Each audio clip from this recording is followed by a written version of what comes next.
Good morning everyone, स्वागत है आप सभी का विजडम एजुकेशन पे। आज 23 जून 2020 है, तो दैनिक जागरण के राष्ट्रीय संस्करण का कंप्लीट न्यूज़ एनालिसिस करेंगे जो यूपीएससी और state PCS point of view से रिलेवेंट होगा, महत्वपूर्ण होगा। लेकिन उससे पहले हमारे चैनल पे नए हैं तो सब्सक्राइब कर दें, पुराने हैं तो लाइक कर दें, शेयर करें, कमेंट करें। कोई क्वेश्चन पूछना है कमेंट सेक्शन में क्वेश्चन पूछ सकते हैं। तो सबसे पहले आज का क्वेश्चन, वीडियो अगर आपने देखना शुरू किया है तो सबसे पहले पॉज करके इस क्वेश्चन का जवाब आप हमें कमेंट सेक्शन में दे दो। वीडियो के आखिर में मैं इस पर डिस्कस कर दूंगा। और इस क्वेश्चन का डिस्कशन लगभग इस टॉपिक पे कल भी हमने डिस्कस किया था। यूपीएससी 19 में पिछले वर्ष 2019 में ये क्वेश्चन पूछा गया है। आपका क्वेश्चन है कि वर्ल्ड बैंक की जो रिपोर्ट है ease of doing business report, उसका सब इंडेक्स नहीं है। Option A maintenance of law and order, B paying taxes, C registering property, या D dealing with construction permit. आपको इसका जवाब हमें कमेंट सेक्शन में दे देना, आखिर में मैं इसको डिस्कस कर दूंगा। देखो, इसको एक बार जानकारी के लिए पढ़ सकते हो, बहुत ज़्यादा इंपॉर्टेंट नहीं है, लेकिन बस जानकारी के लिए कि सुप्रीम कोर्ट ने कहा कि पूरे में कर्फ्यू लगा करके भगवान जगन्नाथ की रथ यात्रा निकालें। तो रथ यात्रा निकाल सकते हैं, लेकिन कर्फ्यू लगा करके कुछ रिस्ट्रिक्शन के साथ सुप्रीम कोर्ट ने परमिशन दिया कि उड़ीसा के पुरी में भगवान जगन्नाथ की यात्रा कुछ रिस्ट्रिक्शन के साथ कर्फ्यू लगा करके आप निकाल सकते हैं। चीन ने माना गलवान में मारा सैन्य कमांडर। तो चीन ने फाइनली एक्सेप्ट किया है। चीन की जो ग्लोबल टाइम्स है, ये जो ग्लोबल टाइम्स है चीन का माउथ पीस है, चीन की सरकार का माउथ पीस है। यानी चीन की सरकार को कोई स्टेटमेंट देना होता है तो वो ग्लोबल टाइम्स के माध्यम से देता है। इन्होंने भी एक्सेप्ट किया है कि गलवान में उनके भी सैनिक मारे गए, बस उन्होंने कहा है कि 20 से कम सैनिक मारे गए, जबकि इंडिया का कहना है कि चीन के 40 से अधिक सैनिक मारे गए। और इस बात की पुष्टि अमेरिका भी करता है।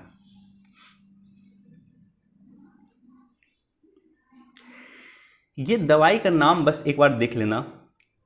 ये दवाई जो है, ये दवाई भारत सरकार ने फाइनली कोरोना के इलाज के लिए दवाई एक्सेप्ट कर ली है कि ये दवाई जो है कोरोना के इलाज में सहायक हो सकती है। राइट, तो इस दवाई का नाम बस याद रख लेना। क्या नाम है? फेविपिराविर। Favipiravir, right. तो ये दवाई का बस नाम याद रख लेना। एक टेबलेट है, एक टेबलेट 103 रुपये में मिलता है, यहाँ पे डिटेल दिया हुआ है। और ये कोरोना के इलाज में सहायक हो सकती है। इसका इलाज शुरू भी हो चुका है।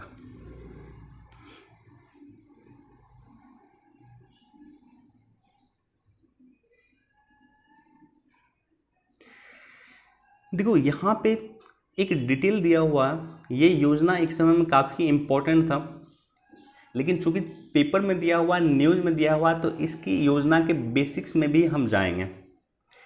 प्राइम मिनिस्टर ने 15 अगस्त 2014 को लाल किला के प्राचीर से भाषण देते हुए इस योजना की शुरुआत की, इस योजना का चर्चा किया कि इस तरह का योजना होना चाहिए। संसद जो है, जो पार्लियामेंटेरियन है देश में, वो रिस्पॉन्सिबिलिटी ले किसी गांव को डेवलप करने का और उसको डेवलप करे, आदर्श गांव बनाए। इसके बाद प्राइम मिनिस्टर ने 15 अगस्त 2014 को लाल किला के प्राचीर से कही। उसके बाद इस योजना की जो शुरुआत होती है, विधिवत शुरुआत होती है, वो 11 अक्टूबर 2014 को होती है। 11 अक्टूबर क्यों? तो 11 अक्टूबर को लोकनायक जयप्रकाश नारायण जी का जन्मदिन था और इसी के जन्मदिन के मौके पे इस योजना की शुरुआत की जाती है। क्लियर है इतना? इस योजना का क्या क्या बेसिक कॉन्सेप्ट था, थोड़ा सा वो भी जानकारी प्राप्त कर लो आप। और इम्पॉर्टेंट ये याद रख लेना कि ग्रामीण विकास मंत्रालय जो है इस योजना को रेगुलेट करने का काम करती थी। सांसद आदर्श ग्राम योजना जो है, इसको रेगुलेट करने का काम ग्रामीण विकास मंत्रालय की ये करती थी।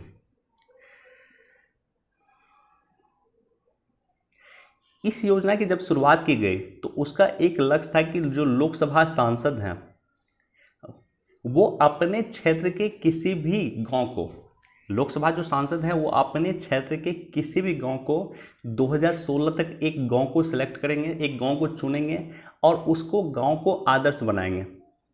16 तक समय दिया गया है कि 16 तक आपको एक गांव को आदर्श बनाना है, 14 से 16 के बीच में। उसके बाद जो है 19 तक, 16 से 19 के बीच में 3 और 25 तक जो है 5 आदर्श गांव आपको डेवलप करना है। तो इस तरह का टारगेट दिया गया है सांसदों को। लोकसभा सांसद जो है वो अपना जो क्षेत्र है उस क्षेत्र से उसको जो है चुनना था, उस क्षेत्र से किसी गांव का सेलेक्ट करना था। इसी तरह से राज्यसभा के जो सांसद हैं, जिस भी राज्य से वो आते हैं, उस राज्य के किसी भी गांव को उसको सेलेक्ट करके उसे चुन करके आदर्श गांव के रूप में डेवलप करना था। लेकिन ये योजना जिस अनुसार से शुरू हुई, जिस प्रमाण के साथ शुरू हुई, जिस परवान के साथ चढ़ी है, वो आगे नहीं बढ़ पाए। इसी को लेकर के चर्चा, राइट। तो उम्मीद है कि बेसिक कॉन्सेप्ट क्या है सांसद आदर्श ग्राम विकास योजना का, वो आपको क्लियर हो गया होगा, राइट।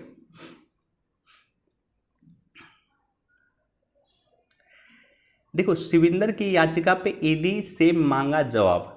तो ये जो ऑर्गेनाइजेशन है ईडी, ये बहुत ही इम्पोर्टेंट ऑर्गेनाइजेशन है, खास करके यूपीएससी के लिए। यूपीएससी पे इस पे क्वेश्चन आया है और कई बार पूछा गया। तो ईडी यानी प्रवर्तन निदेशालय,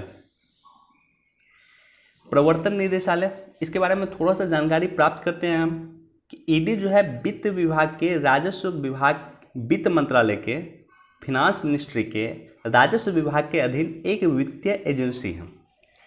हेडक्वार्टर कहाँ है? इसका हेडक्वार्टर नई दिल्ली में है और 5 क्षेत्रीय हेडक्वार्टर हैं, 5 क्षेत्रीय कार्यालय हैं, मुंबई, चेन्नई, कोलकाता, चंडीगढ़ और दिल्ली।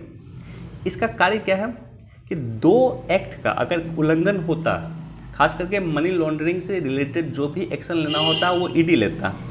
तो 2 एक्ट, वर्तमान में 2 एक्ट हैं। एक फेमा है, एक्ट 1999 में आई, और PMLA prevention of money laundering act 2002, इस एक्ट का उल्लंघन करता है तो ईडी उसके खिलाफ एक्शन ले सकती है।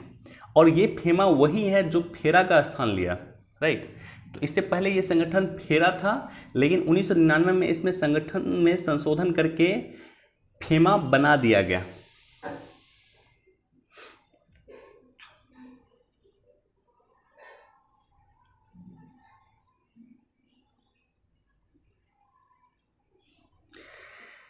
देखो, बस प्रत्येक दिन आप इस तरह का देखते होगे शिप, तो बस आप ये याद रख लेना कि ये ऑपरेशन समुद्र सेतु का पार्ट। ऑपरेशन समुद्र सेतु नौसेना के द्वारा स्टार्ट किया गया है, जो भारत के पड़ोसी देशों में, मालदीव में हो गया, इंडोनेशिया में हो गया, मलेशिया में हो गया, सिंगापुर में हो गया। तो भारत के पड़ोसी देशों में फंसे हुए भारतीयों को वापस लाने के लिए जो योजना शुरू की गई है उसका नाम है ऑपरेशन समुद्र सेतु।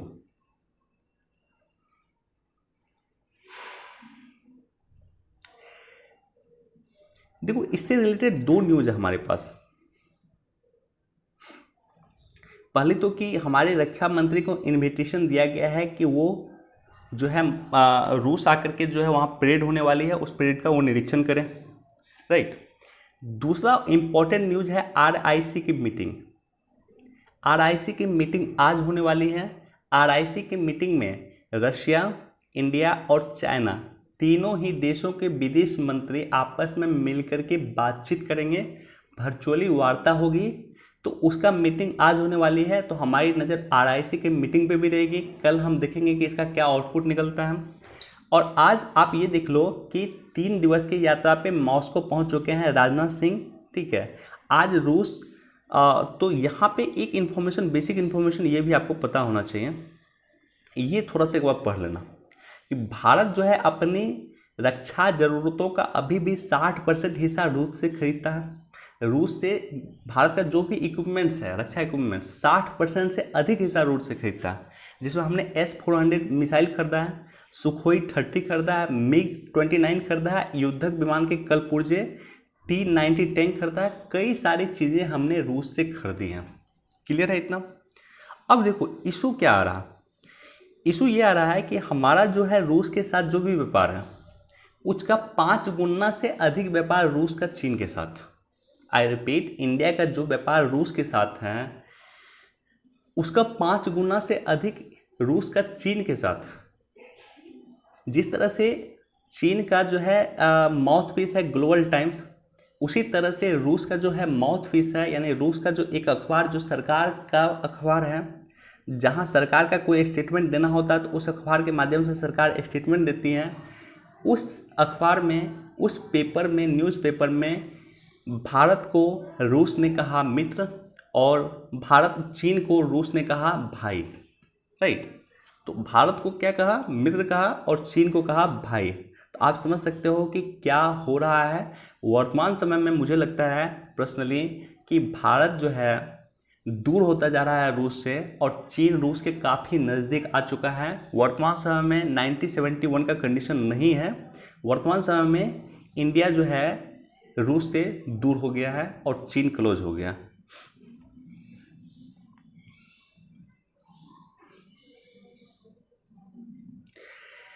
देखो बस ये याद रख लेना, ये आपको जानकारी होना चाहिए कि ये जो तोप है M777 हॉवित्जर तोप जो है, ये तोप हमने लिया है कहाँ से, तो ये तोप हमने USA से मंगाया।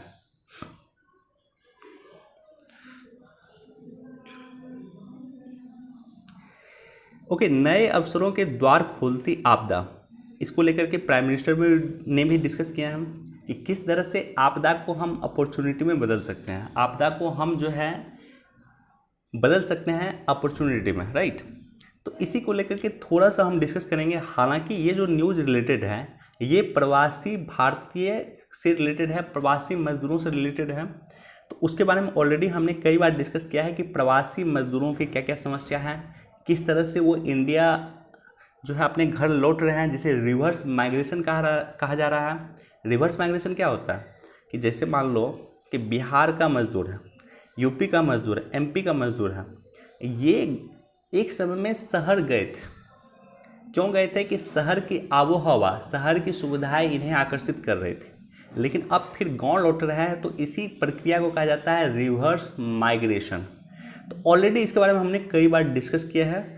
एक बार इसको खुद से ही पढ़ लेना, बढ़िया रहेगा, अच्छा रहेगा। आप इसको खुद से एक बार जानकारी के लिए पढ़ लेना। ऑलरेडी हमने कई बार डिस्कस किया है। इसमें बताया गया है कि जो मजदूर लौट चुके हैं उसको अब क्या करना चाहिए, राइट।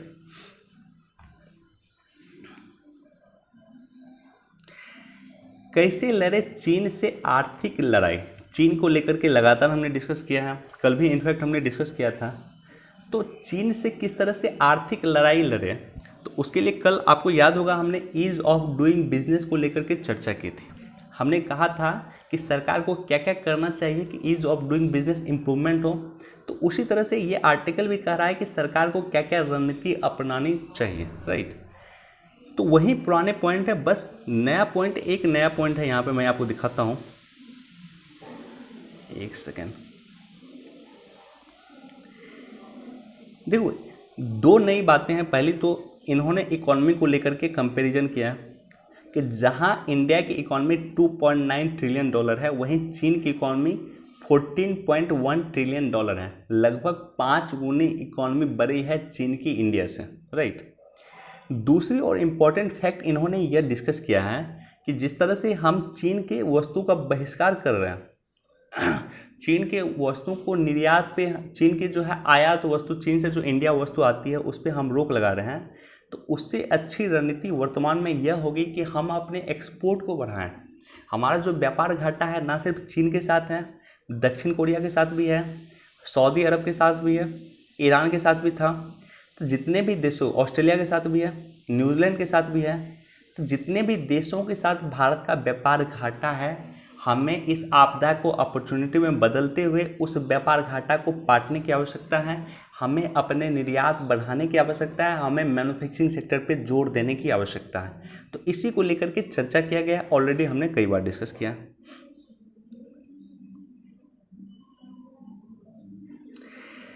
देखो ये न्यूज़ हमारे लिए इम्पोर्टेंट है हायर एजुकेशन को लेकर के। डेली कुछ दिन से लगातार ऐसा हो रहा है कि एडिटोरियल में नॉर्मली चीन के संबंध में दे देता है या नेपाल के संबंध में देता है। आज उससे कुछ अलग एडिटोरियल आया है, तो डिस्कस करते हैं हम कि उच्च शिक्षा संस्थानों की रैंकिंग पे उठे सवाल। भारत की नॉर्मली देखो यहाँ पे दिया हुआ यह दिगर है कि अलग अलग वैश्विक रैंकिंग में हमारे संस्थान प्रथम 200 में भी अक्सर गायब ही रहते हैं। तो वर्ल्ड की टॉप 200 यूनिवर्सिटी में इंडिया का यूनिवर्सिटी नहीं है। राइट। साथ ही साथ आपको ये भी देखना होगा कि लगभग 17.5% पॉपुलेशन विश्व की इंडिया में रह रही है, 17% से अधिक जनसंख्या विश्व की इंडिया में रह रही है, और वैसे कंडीशन में विश्व के 200 यूनिवर्सिटी में भारत का यूनिवर्सिटी लगभग गायब रहता है। तो हमें सोचना होगा, हमें डिस्कस करना होगा, हमें जानना होगा कि हम हायर एजुकेशन को किस तरह से इम्प्रूव करें। ओके, हायर एजुकेशन के लिए एक बोर्ड बन रही थी जिसका ड्राफ्टिंग किया गया, बिल अंडर कंसिडरेशन, यानी ये बिल ऑलरेडी लाया गया था लोकसभा में, अभी पारित नहीं हुआ है। तो ये एजुकेशन था, ये इंस्टीट्यूट था जो यूजीसी का स्थान लेने वाली थी। इसका नाम था HECI, यानी higher education commission of India, ये बनने वाली थी। और अगर ये संस्थान बन जाएगी तो ये रिप्लेस कर देगी यूनिवर्सिटी ग्रांट कमीशन यूजीसी को, पहली बात। दूसरा है कि gross enrolment ratio, GER, important है, आप याद रख लेना। GER क्या होता है? सकल नामांकन दर, हिंदी में कहा जाता है सकल नामांकन दर, अंग्रेजी में कहा जाता है ग्रॉस इनरोलमेंट रेशियो। 18 से 23 वर्ष के बच्चे जो उच्च शिक्षा में इनरोल होते हैं, उसका जो परसेंटेज है, उस परसेंटेज को कहा जाता है GER, यानी ग्रॉस इनरोलमेंट रेशियो। 2010-11 में 19.4% ग्रॉस इनरोलमेंट रेशियो था, 16-17 में 25.2% था, और भारत सरकार ने लक्ष्य डिसाइड किया था 2020 का कि ग्रॉस इनरोलमेंट रेशियो बढ़ा करके सरकार करेगी 30%, यानी 18 से 23 वर्ष के बच्चे कम से कम 30% बच्चे जो है इनरोल करें अपने आप को, एडमिशन ले हायर एजुकेशन में। और सरकार का लक्ष्य है 2022 तक 35% GER करने का, यानी ग्रॉस इनरोलमेंट रेशियो करने का, यानी 18 से 23 वर्ष के बच्चे हायर एजुकेशन में इनरोल करें 35% 2022 तक। क्लियर है? अब देखो, सबसे पहले चुनौती को देखना होगा, एक क्या क्या नकारात्मक पॉइंट है, क्या क्या चुनौती है हायर एजुकेशन को लेकर के। क्यों हमारी यूनिवर्सिटी वर्ल्ड के टॉप 200 यूनिवर्सिटी में नहीं आती है, या बहुत कम यूनिवर्सिटी आती है? तो इसको लेकर के सबसे पहले आपको देखने की आवश्यकता है।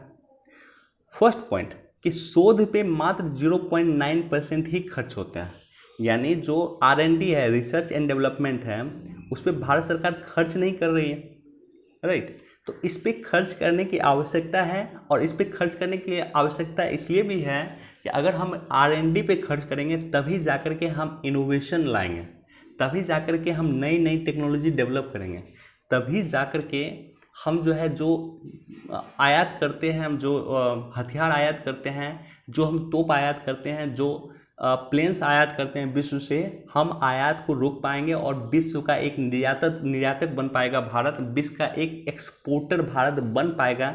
इसके लिए ज़रूरी है कि R&D पे खर्च किया जाए, रिसर्च एंड डेवलपमेंट पे खर्च किया जाए, शोध पे खर्च किया जाए। सेकेंड पॉइंट, 68% यूनिवर्सिटी और 90% कॉलेज की गुणवत्ता मध्यम दर्जे की है, उनकी गुणवत्ता काफ़ी खराब कंडीशन में है, राइट। उसके बाद थर्ड कि UGC के मानक के अनुसार स्नातकोत्तर में 12 स्टूडेंट और स्नातक में 15 स्टूडेंट पे एक टीचर होनी चाहिए, जो 23 स्टूडेंट पे है। यानी जो ग्रेजुएशन है वहाँ पे 15 स्टूडेंट पे एक टीचर होना चाहिए, और जो पोस्ट ग्रेजुएशन है वहाँ पे 12 स्टूडेंट पे एक टीचर होना चाहिए। आई रिपीट, ये UGC का मानक है, ये मेरा मानक नहीं है, कि ग्रेजुएशन पे 15 स्टूडेंट पे एक टीचर होना चाहिए और पोस्ट ग्रेजुएशन में 12 स्टूडेंट पे एक टीचर होना चाहिए। हालांकि ये रेशियो क्या है भारत में? ये रेशियो है 23 पे एक, 23 स्टूडेंट पे एक टीचर है भारत में, जो UGC के मानक को फुलफिल नहीं करता। IIT और IIM जैसे संस्थान में 35% फैकल्टी की कमी है। भारत की जो सबसे बेस्ट इंस्टीट्यूट है IIT और IIM, वहाँ पे 35% फैकल्टी नहीं है, राइट, 35% टीचर की कमी है। उसके बाद जो है एक जो इम्पोर्टेंट चर्चा किया गया है, ये जो 3 पॉइंट है, खास करके इस न्यूज़ का वो पॉइंट है कि टॉप के जो संस्थान है, चाहे वो आईआईटी हो गया, आईआईएम हो गया, दिल्ली यूनिवर्सिटी हो गया, बीएचयू हो गया, जेएनयू हो गया, ये सारे के सारे जो भारत के टॉप के इंस्टीट्यूट हैं वो टोटल मिलाकर के 3 लाख सीट, और भारत में प्रत्येक वर्ष 4 करोड़ बच्चे इनरोल करते हैं। किसके लिए? तो हायर एजुकेशन के लिए इनरोल करते हैं। तो 3 लाख सीट है आप समझो, और 4 लाख बच्चे हायर एजुकेशन के लिए इनरोल करते हैं। तो कैसे ये पॉसिबल है कि भारत सरकार जो है गुणवत्तापूर्ण शिक्षा सबको प्रोवाइड कर सके? ये 3 लाख बच्चे तो गुणवत्तापूर्ण शिक्षा ले लेते हैं, लेकिन बाकी बच्चे 3 करोड़ 97 लाख स्टूडेंट कहाँ से गुणवत्तापूर्ण शिक्षा ग्रहण कर पाएंगे? तो निश्चित तौर पे हमारे देश की शिक्षा पद्धति का एक दोष है यह। हमारे यहाँ जितने भी स्टूडेंट हैं उनको हम गुणवत्तापूर्ण शिक्षा नहीं दे पा रहे हैं जो जरूरी है। शिक्षा समवर्ती सूची में है, राज्य अपना योगदान कम कर दिया। 1976 में, ये भी याद रखना, कई बार स्टेट पीसीएस ने क्वेश्चन पूछा। 1976 में 42वां संविधान संशोधन के द्वारा शिक्षा को राज्य सूची के विषय से हटा करके समवर्ती सूची में कर दिया गया। तो ऐसे कंडीशन में शिक्षा पे अब कौन सा राज्य भी ध्यान दे सकती है और केंद्र भी ध्यान देगी, लेकिन राज्य ने ध्यान देना एजुकेशन पे कम कर दिया है। राज्य की जो यूनिवर्सिटी है, आप बहुत ही कम यूनिवर्सिटी के बारे में जानोगे जो किसी राज्य की यूनिवर्सिटी है, स्टेट स्पॉन्सर्ड यूनिवर्सिटी है और देश की टॉप यूनिवर्सिटी है या वर्ल्ड की टॉप यूनिवर्सिटी है। इस तरह की आप नहीं नॉर्मली सुनते होंगे, राइट? क्योंकि राज्य ने अपना ध्यान कम कर दिया है, अपना योगदान कम कर दिया है एजुकेशन को लेकर के, सारा रिस्पॉन्सिबिलिटी उन्होंने केंद्र पे डाल दिया। आरबीआई के अनुसार भारत के छात्र प्रति वर्ष विदेश जाकर के 45,000 करोड़ खर्च करते हैं। तो भारत का पैसा विदेशों में जाता है एजुकेशन के नाम पे। भारत के बच्चे विदेशों में पढ़ते हैं एजुकेशन के लिए, ऑक्सफोर्ड यूनिवर्सिटी में पढ़ते हैं, हार्वर्ड यूनिवर्सिटी में पढ़ते हैं, अन्य यूनिवर्सिटी में पढ़ते हैं। क्यों? क्योंकि वहाँ गुणवत्तापूर्ण एजुकेशन उसे मिलता है और भारत में गुणवत्तापूर्ण एजुकेशन नहीं मिलता है। तो ये सारे के सारी चुनौती है जिसे हमें हल करने की आवश्यकता है। पॉजिटिव पॉइंट भी क्या क्या है, थोड़ा सा पॉजिटिव पॉइंट भी जानना चाहिए कि उच्च शिक्षा में लैंगिक असमानता कम हुआ, महिला का एनरोलमेंट भी बढ़ा है। पुरुष का एनरोलमेंट जो था और महिला का जो एनरोलमेंट के बीच में गैप था अब कम हुआ है, महिलाओं का एनरोलमेंट भी बढ़ा है। विदेशी स्टूडेंट का नामांकन बढ़ा है, खास करके अफगानिस्तान के स्टूडेंट, ईरान के स्टूडेंट, ये सारे के सारे स्टूडेंट आपको मिल जाएंगे जो इंडिया में हायर एजुकेशन को लेकर के लिए आते हैं। और ग्रॉस एनरोलमेंट रेशियो भी हमने देखा किस तरह से, यहाँ पे डिस्कस भी किया था कि 10-11 में जो ग्रॉस एनरोलमेंट रेशियो था 19.4, वो 16-17 में 25.2 हो गया है, यानी सकल नामांकन दर बढ़ा है, राइट, इंक्रीज हुआ। लेकिन जिस अनुपात से हम एक्सपेक्ट कर रहे हैं उस अनुपात से इंक्रीज नहीं हुआ। तो ये सारे के सारे पॉजिटिव पॉइंट हैं। अब देखो सजेशन क्या है। सजेशन सिंपल सजेशन है कि रिसर्च फॉर्म है ये, रिसर्च फॉर्म नेस्कॉम और मैकेंजी है। इन्होंने कहा है कि भारत में 10 में से सिर्फ एक ही बच्चे रोजगार योग्य होते हैं। 10 में से सिर्फ एक स्टूडेंट ऐसा होता है जो रोजगार जिसको मिल सकता है या रोजगार पाने योग्य होते हैं। तो आवश्यकता है कि जो ग्रेजुएट बच्चे होते हैं, जिसमें 10 में से सिर्फ एक बच्चे होते हैं जो रोजगार योग्य होते हैं, आवश्यकता है उसे कौशल प्रदान करने की। हमने कई बार आपको बोला है कि इंडस्ट्रीज और एजुकेशन दोनों के बीच में तालमेल होने की आवश्यकता है। इंडस्ट्रीज को जिस चीज़ की आवश्यकता है उसका रिसर्च होना चाहिए इंस्टीट्यूट में, और इंस्टीट्यूट को वैसी पढ़ाई करना चाहिए, वैसा स्किल डेवलप करना चाहिए कि आने वाले समय में बच्चे उस इंडस्ट्रीज में जाकर के अच्छा कर सके, उस इंडस्ट्रीज में जाकर के अच्छा प्रोडक्ट बना सके, भारत एक अच्छा एक्सपोर्टर वर्ल्ड में हो सके, भारत एक अच्छा मैन्युफैक्चर वर्ल्ड में हो सके। तो दोनों के बीच में आप लिख सकते हो सजेशन में कि दोनों के बीच में कोरिलेशन की आवश्यकता है, इंडस्ट्रीज में और इंस्टीट्यूट में यानी संस्थान में, दोनों के बीच में कोरिलेशन की आवश्यकता है। एसोचैम के अनुसार 1500 विश्वविद्यालय और खुलने की आवश्यकता है। तो मिनिमम 1500 यूनिवर्सिटी और खुलेगा, तभी जाकर के हम जो बच्चे हैं हमारे जो ग्रेजुएशन में हैं उनको हम गुणवत्तापूर्ण शिक्षा दे पाएंगे और तभी राष्ट्र और देश का विकास सुनिश्चित हो पाएगा। तो उम्मीद है कि उच्च शिक्षा को लेकर के क्या क्या समस्या है, क्या क्या सॉल्यूशन है और क्या क्या सजेशन हो सकता है, हमने आपको बताने की चेष्टा या कोशिश की है।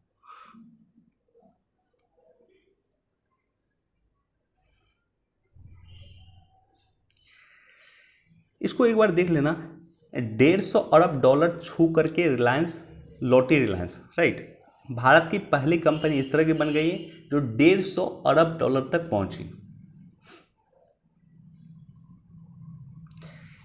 देखो, ईज ऑफ लिविंग इंडेक्स या ease of doing business, ease of doing business जिसकी चर्चा कल हमने किया था, I repeat, ease of doing business की जिसकी चर्चा हमने किया था, उसी को लेकर के वो सारे के सारे क्वालिटी, वो सारी की सारी सजेशन जो हमने चर्चा किया था कल, उसको लेकर के राज्यों ने भी कमर कस लिया जो कंपनी चीन छोड़ के इंडिया आना चाहती है।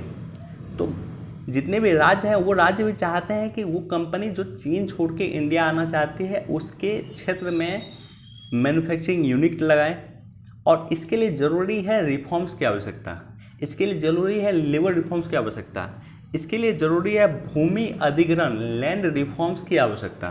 तो वो सारे के सारे काम राज्य सरकार कर रहे हैं ताकि विदेश से आने वाली कंपनी और ख़ास करके चीन से लौटने वाली कंपनी इंडिया में अपना प्लांट लगा सके। एक बार पढ़ सकते हो।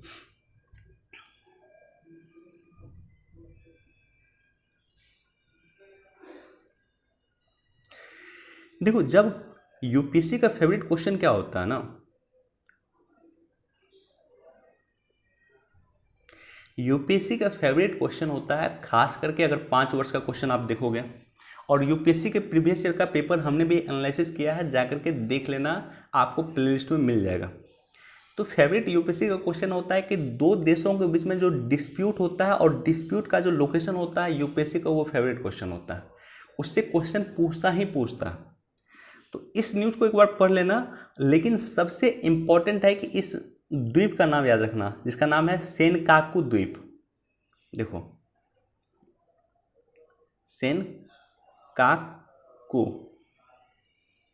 सेनकाकू द्वीप, यहाँ पे देखो ये दिया हुआ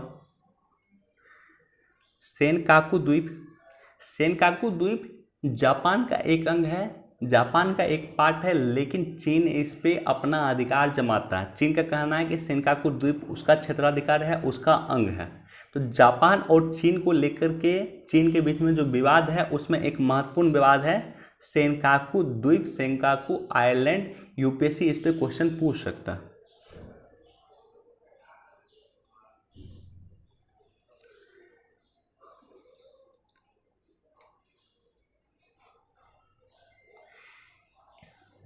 इसको भी एक बार आप पढ़ सकते हो कि उत्तर कोरिया और दक्षिण कोरिया के बीच में जो विवाद चल रहे हैं, खास करके वर्तमान में फिर विवाद बढ़े, क्यों विवाद बढ़ा उसका भी रीज़न मैं आपको बताता हूँ।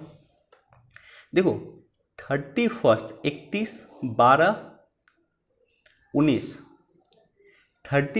दिसंबर 2019 तक समय दिया गया था उत्तर कोरिया और अमेरिका के बीच में जो डिस्प्यूट था, राइट। तो दोनों के राष्ट्रीय अध्यक्ष मिले, किम जोंग उन जो है ट्रंप से मुलाकात किए, और मुलाकात करने के बाद 31 दिसंबर 2019 का समय दिया हुआ था दोनों के बीच में कि इस समय तक आप, उत्तर कोरिया का कहना था कि आप जो है हम पे जो प्रतिबंध लगाए हैं या यूरोपियन देश हम पे प्रतिबंध लगाया है वो प्रतिबंध आप हटा लें। अमेरिका का कहना था कि जो आपके पास हथियार है, न्यूक्लियर हथियार है, उसको नष्ट कर दें। दोनों के बीच में एक सहमति बनी थी कि 31 दिसंबर 2019 तक हम ऐसा कर लेंगे, लेकिन विश्व जो है उसके बाद कोरोना में उलझ गई और ये हो न सका। और वर्तमान में क्या है कि दक्षिण कोरिया की धरती से कुछ एयर बलून्स, लगभग 5 लाख एयर बलून्स हवा में छोड़े गए हैं, गुब्बारे हवा में छोड़े गए हैं, जिसमें नॉर्थ कोरिया को लेकर के दुष्प्रचार था, राइट। किम जोंग उन के बारे में कुछ गलत चीज़ें लिखी हुई थी और गुब्बारा छोड़ दिया गया दक्षिण कोरिया की धरती से। तो ऐसे कंडीशन में उत्तर कोरिया भी आक्रामक हुआ। उत्तर कोरिया ने संपर्क केंद्र जो था, जो दक्षिण कोरिया और उत्तर कोरिया के बीच में जो संपर्क केंद्र था, एक जगह थी जहाँ पे बैठ कर उत्तर कोरिया और दक्षिण कोरिया के लोग आपस में बातचीत करते थे, सेना आपस में बातचीत करती थी। उत्तर कोरिया ने इसे उड़ा दिया है, इस पर बम गिरा दिया, राइट। तो अभी इस तरह के तनातनी चल रही है, बेसिक बस याद रख लेना जो हमने डिस्कस किया अभी।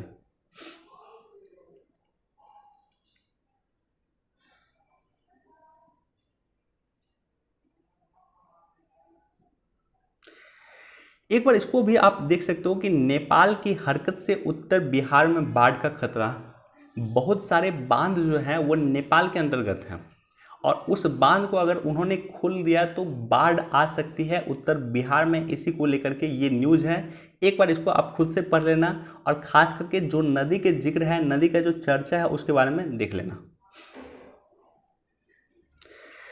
चलो आज हमारे पास इतना ही था, क्वेश्चन पे आते हैं। देखो कल हमने डिस्कस किया था कि ईज ऑफ डूइंग बिजनेस का जो सब इंडेक्स है 10 इसका सब इंडेक्स है। पहली बात तो आप याद रखना कि ईज ऑफ डूइंग बिजनेस में भारत की रैंकिंग 63rd पोजीशन पे है अभी। I repeat, India is on 63rd position in ease of doing business, right. Latest ranking हमारी 63rd पोजीशन पे है। तो इसका जो 10 सब कॉम्पोनेंट था उसमें पेइंग टैक्सेस भी था, रजिस्टरिंग प्रॉपर्टी भी था, डीलिंग विथ कंस्ट्रक्शन परमिट भी था, लेकिन maintenance of law and order maintain करना सरकार की जिम्मेदारी होती है, पुलिस की जिम्मेदारी होती है, प्रशासन की जिम्मेदारी होती है। तो लॉ एंड ऑर्डर को मेंटेन करना इसका कंपोनेंट नहीं है, तो इसका आंसर हो गया आपको ए। वीडियो पसंद आया हो तो लाइक कर दें, अपने दोस्तों के साथ, अपने कलीग के साथ इसे निश्चित तौर पे शेयर कर दें। बहुत बहुत धन्यवाद।